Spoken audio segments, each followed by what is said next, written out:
Hello दोस्तों, स्वागत है आप सभी का आपके अपने यूट्यूब चैनल पॉली एकेडमी में। तो दोस्तों, कैसे हैं आप? आई होप आप बहुत अच्छे होंगे। दोस्तों, होली में मैं अपने गांव आया हूं, जहां पर नेट प्रॉब्लम होने के कारण आपकी क्लास थोड़ा डिले की गई है। यहाँ पर कल भी आपकी क्लास नहीं हुई थी, आज हम क्लास ले रहे हैं, बट आज की क्लास थोड़ी छोटी होगी और कल होली है। तो कल आप सबों को होली की सबसे पहले ढेर सारी शुभकामनाएं। और कल आपकी क्लास बंद रहेगी और परसों से रेगुलर आपकी क्लास चलेगी। तो चलिए बिना देरी किए आज की क्लास को हम स्टार्ट करते हैं और देख लेते हैं हमारा पहला क्वेश्चन हमसे क्या कह रहा है। दोस्तों, ऐसा प्रश्न पॉलिटेक्निक एंट्रेंस एग्जाम में बहुत वेटेज रखते हैं। आइए देख ले रहे हैं हमारा पहला क्वेश्चन क्या कह रहा है। दोस्त, हमारा पहला क्वेश्चन है कि समतल दर्पण की फोकस दूरी है। यानी कि दोस्तों, जो हमारा समतल दर्पण होता है उसकी फोकस दूरी हमसे पूछी जा रही है और ऑप्शन नंबर 4 आपको दिया हुआ है। यानी कि ऑप्शन ए हो जाएगा 0, option B 25 centimetre, option number C अनंत और ऑप्शन नंबर डी 25 सेंटीमीटर। दोस्तों, जो हमारी समतल दर्पण की फोकस दूरी होती है, समतल दर्पण की फोकस दूरी हमारी होती है अनंत। बट दोस्तों, एक बात आपको और याद रखना है, कभी कभी आपके एग्ज़ाम में हमारी जो समतल दर्पण है इसकी क्षमता पूछ ली जाती है। तो दोस्तों, आपको याद रखना है जो इसका क्षमता होता है हमारा क्षमता हो जाएगा 0। दोस्तों, ये आपको याद रखना है, जो हमारी समतल दर्पण होती है इसकी फोकस दूरी अनंत होती है, बट इसकी क्षमता हमारा 0 होता है। तो चलिए देखते हैं नेक्स्ट क्वेश्चन। इसका ऑप्शन नंबर सी हमारा राइट हो जाएगा। आइए चलते हैं नेक्स्ट क्वेश्चन पर और देख ले रहे हैं आज का अगला क्वेश्चन हमारा क्या कह रहा है। दोस्तों, आज का हमारा नेक्स्ट क्वेश्चन है कि समतल दर्पण के सामने एक वस्तु दर्पण से 10 सेंटीमीटर की दूरी पर रखी है तो दर्पण से प्रतिबिंब की दूरी होगी। दोस्तों, आइए हम इसको सॉल्व कर ले रहे हैं, बट इससे पहले कि यदि आप नए स्टूडेंट हैं तो अभी आप हमारे चैनल को सब्सक्राइब कर बेल आइकन ऑल में रखिए, क्योंकि दोस्तों यहाँ पर एंट्रेंस एग्ज़ाम की बहुत ज़बरदस्त तैयारी कराई जाती है। आइए हम इसको देख ले रहे हैं कैसे हमारा सॉल्व होगा। दोस्तों, यहाँ पर देख लीजिए, हमसे कह रहा है कि समतल दर्पण के सामने, मान लीजिए हमारे पास यह एक समतल दर्पण है और इसके सामने 10 सेंटीमीटर दूरी पर एक वस्तु रखी गई है। तो हम यहाँ पर बना दे रहे हैं, मान लीजिए यह दूरी 10 सेंटीमीटर की है। यहाँ पर कोई ऑब्जेक्ट रखी गई है, तो हमसे पूछ रहा है कि दर्पण से प्रतिबिंब की दूरी होगी। तो यहाँ पर इसका जो प्रतिबिंब इधर बनेगा, यह पूछ रहा है कि दर्पण से कितनी दूरी पर होगी, यानी कि यह लंबाई हमसे पूछी जा रही है। दोस्तों, आपको याद रखना है, हमसे जो इसके दूरी पूछा है वस्तु से नहीं पूछा है, या हमसे दूरी यह पूरी नहीं पूछा है, सिर्फ हमसे दर्पण से प्रतिबिंब की दूरी पूछा जा रहा है। तो दोस्तों, जो यदि समतल दर्पण में जितनी दूरी पर वस्तु होता है उतनी ही दूरी पर हमारा प्रतिबिंब बनता है, यानी कि प्रतिबिंब की दूरी भी हमारी 10 सेंटीमीटर ही होगी, यानी कि ऑप्शन नंबर बी राइट हो जाएगा। बट दोस्तों, आपको एक बात और याद रखना है, यहाँ पर हमारे दर्पण से देख लीजिए, दर्पण से प्रतिबिंब की दूरी पूछा जा रहा है, बट आपके एग्ज़ाम में हो सकता है कि वस्तु से दूरी पूछ ले। यदि दोस्तों वस्तु से प्रतिबिंब की दूरी पूछे तो आप देख लीजिए, यदि हमारी वस्तु से पूछे तो वस्तु से दर्पण तक की दूरी हमारी हो जाएगी 10 और फिर दर्पण से प्रतिबिंब की दूरी हो जाएगी 10, यानी कि दोनों मिला देंगे 10 10 20 हो जाएगा। ठीक दोस्तों, आपको याद रखना है, यदि दर्पण से प्रतिबिंब की दूरी पूछे तो 10 होगी और यदि वस्तु से प्रतिबिंब की दूरी पूछे तो हमारा 20 हो जाता। बट यहाँ पर दर्पण से पूछा गया है तो हमारा ऑप्शन नंबर बी राइट हो जाएगा। और चलिए चलते हैं नेक्स्ट क्वेश्चन पर, देख ले रहे हैं हमारा अगला क्वेश्चन क्या कह रहा है। आइए, दर्पण द्वारा निर्मित प्रतिबिंब का आवर्धन होता है, यानी कि दोस्तों जो हमारा समतल दर्पण प्लेन मिरर होता है उसके हमसे आवर्धन पूछा जा रहा है। Option number A 1, option number B हमारा दिया है 1 से अधिक, ऑप्शन नंबर सी दिया है 1 से कम, ऑप्शन नंबर डी दिया हुआ है अनंत। दोस्तों, जो हमारा समतल दर्पण होता है इसकी आवर्धन क्षमता 1 होती है, यानी कि option number A will be right हो जाएगा। चलिए दोस्त, चलते हैं नेक्स्ट क्वेश्चन पर। आज की क्लास को थोड़ा छोटी और स्पीड में पढ़ाएंगे, क्योंकि दोस्तों यहाँ पर नेट बहुत ज़्यादा प्रॉब्लम है, जिससे आपकी क्लास थोड़ा डिस्टर्बेंस हो रही है। बट कल आपकी क्लास ऑफ रहेगी, क्योंकि कल हमारा होली है और परसों से आपकी क्लास रेगुलर टाइम पर चलेगी। आइए हमारा चौथा क्वेश्चन देख ले रहे हैं। चौथा क्वेश्चन कह रहा है कि दर्पण की फोकस दूरी एफ तथा वक्रता त्रिज्या आर के बीच संबंध है। यानी कि दोस्तों फोकस दूरी और वक्रता त्रिज्या के बीच संबंध हमसे पूछा जा रहा है। दोस्तों आपको याद रखिए, जो हमारा फोकस दूरी होता है आर, वह 2f के बराबर होता है। आपको पता भी होगा, इसमें से काफ़ी स्टूडेंट को यह पता भी होगा।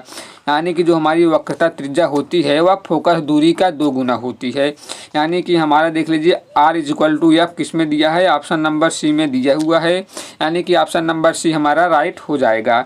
ठीक दोस्तों, देख लीजिए बहुत कंफ्यूज करने के लिए यहाँ पर एफ इक्वल टू 2r दिया है, यानी कि ऑप्शन नंबर डी में। बट आपको ऑप्शन नंबर डी पर नहीं जाना है, क्योंकि यह कंफ्यूज करने के लिए दे देता है। आपको याद रखना है, जो हमारी वक्रता त्रिज्या होती है वह फोकस दूरी का 2 गुना होता है। बट दोस्तों यहाँ पर ऐसा भी दे सकता था कि जो यहाँ 2 है इसको इधर पक्षांतर करेंगे, यानी कि यह ऐसे भी दे सकता है r/2 इक्वल टू एफ। ये दोनों एक ही बात हैं, चाहे r इक्वल टू 2f दे, चाहे f इक्वल टू r/2 दे। ठीक दोस्तों, ये आपको याद रखना होगा। और चलिए चलते हैं नेक्स्ट क्वेश्चन को देख ले रहे हैं। हमारा अगला और पांचवा क्वेश्चन क्या कह रहा है।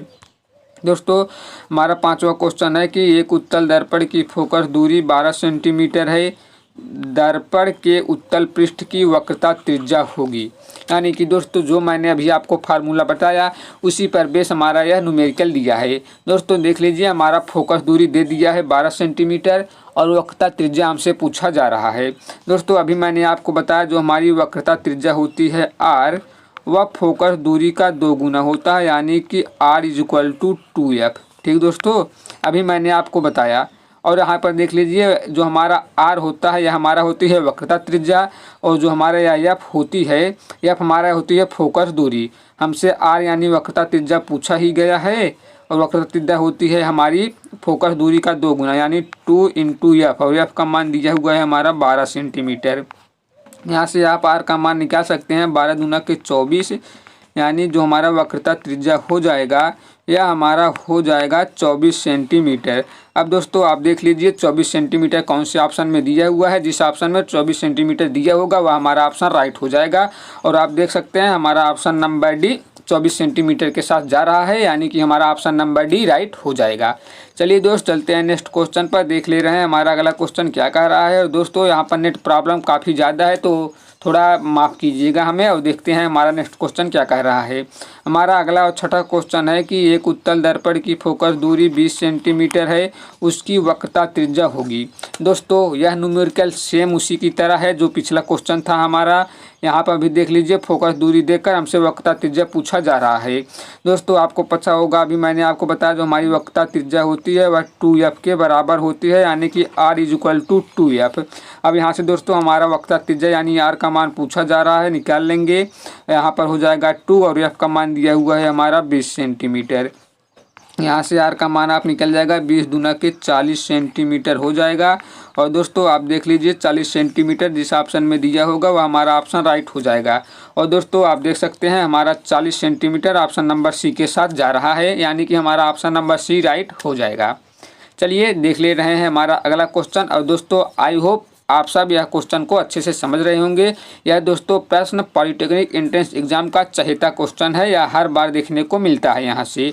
आइए देख ले रहे हैं हमारा अगला क्वेश्चन क्या कह रहा है। दोस्तों हमारा नेक्स्ट क्वेश्चन है कि एक अवतल दर्पण की वक्रता त्रिज्या 20 सेंटीमीटर है, इसकी फोकस दूरी होगी। दोस्तों ये दिया प्रश्न आप पिछले क्वेश्चन की तरह समझ रहे हैं तो आप गलती कर रहे हैं। दोस्तों उसमें हमारा फोकस दूरी दे दिया जाता था और हमसे वक्रता त्रिज्या पूछी जाती थी, बट यहाँ पर हमारी वक्रता त्रिज्या देखकर हमसे फोकस दूरी पूछा जा रहा है। तो आइए हम देख ले रहे हैं इसको कैसे सॉल्व किया जाएगा। दोस्तों आपको पता होगा जो हमारा r होता है यह 2f के बराबर होता है, या जिस 2 को आप पक्षांतर करेंगे तो हमारा यह हो जाएगा r/2 इक्वल टू f। ठीक दोस्तों, यहाँ से यहाँ पर देख लीजिए हमारा f इक्वल टू r/2 हो जाएगा। अब आप देखिए हमसे क्या दिया हुआ है। आइए अब हमारा देख लीजिए वक्रता त्रिज्या दिया हुआ है, हमसे फोकस दूरी पूछा जा रहा है, यानी कि f हमसे पूछ रहा है और f इक्वल टू होता है हमारा r/2 और r हमारा दिया हुआ है। यहाँ से देख लीजिए त्रिज्या 20 सेंटीमीटर, यानी कि 20 बटा के 2। अब इसको आप काट देंगे, आपका एफ का मान आ जाएगा 10 सेंटीमीटर। और दोस्तों आप देख लीजिए, यह 10 सेंटीमीटर जिस ऑप्शन में होगा वही आपका नंबर आपका राइट हो जाएगा।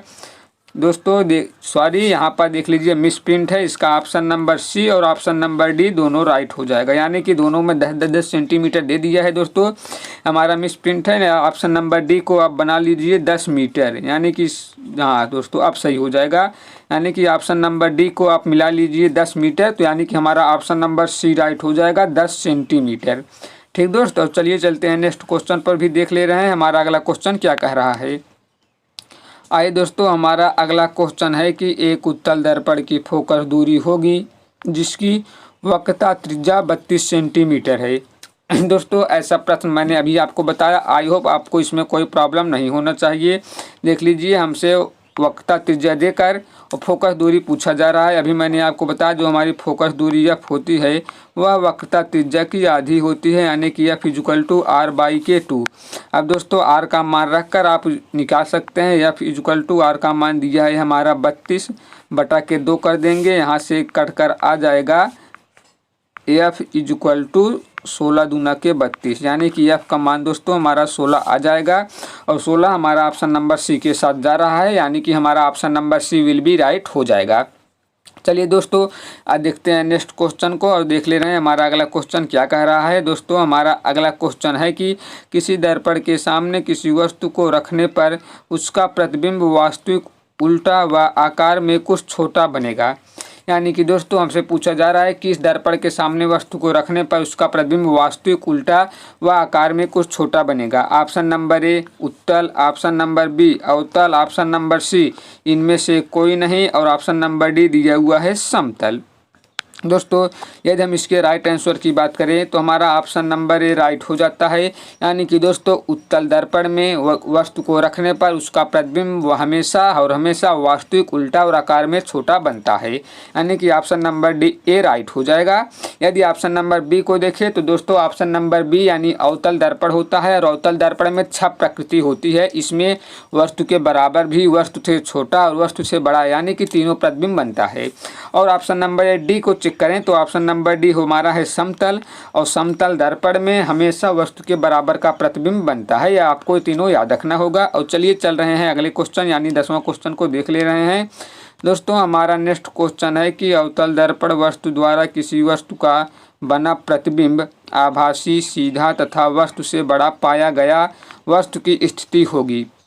यानी कि दोस्तों अवतल दर्पण द्वारा किसी वस्तु का जो हमारा प्रतिबिंब बना हुआ आभासी, सीधा और बड़ा पाया गया है, तो वस्तु की स्थिति के बारे में हमसे पूछा जा रहा है। और आइए हम इसके ऑप्शन को चेक कर ले रहे हैं। ऑप्शन नंबर ए दिया हुआ है दर्पण के वक्रता केंद्र सी पर, ऑप्शन नंबर बी दर्पण के फोकस बिंदु एफ पर, ऑप्शन नंबर सी दर्पण के वक्रता केंद्र सी और फोकस बिंदु एफ के बीच में, और ऑप्शन नंबर डी कह रहा है दर्पण के ध्रुव पी और फोकस बिंदु एफ के बीच में। दोस्तों हमारा अवतल दर्पण के 6 प्रकृति में से सिर्फ एक ऐसा प्रकृति है, यदि हम वस्तु को दर्पण के ध्रुव पी और फोकस बिंदु एफ के बीच में रखें तो उसका जो प्रतिबिंब होता है आभासी, सीधा और वस्तु से बड़ा पाया जाता है, यानी कि option number D will be right हो जाएगा। दोस्तों इस पीडीएफ में कम से कम 11-12 प्रश्न है, आपको टेलीग्राम ग्रुप में दे दिया जाएगा, आप वहां से पीडीएफ प्राप्त कर लीजिए और इसको सबको सॉल्व कर लीजिए। दोस्तों नेट प्रॉब्लम होने की खातिर हम थोड़ा क्लास को छोटा रख रहे हैं, यानी कि 10 क्वेश्चन आपका करा दिए।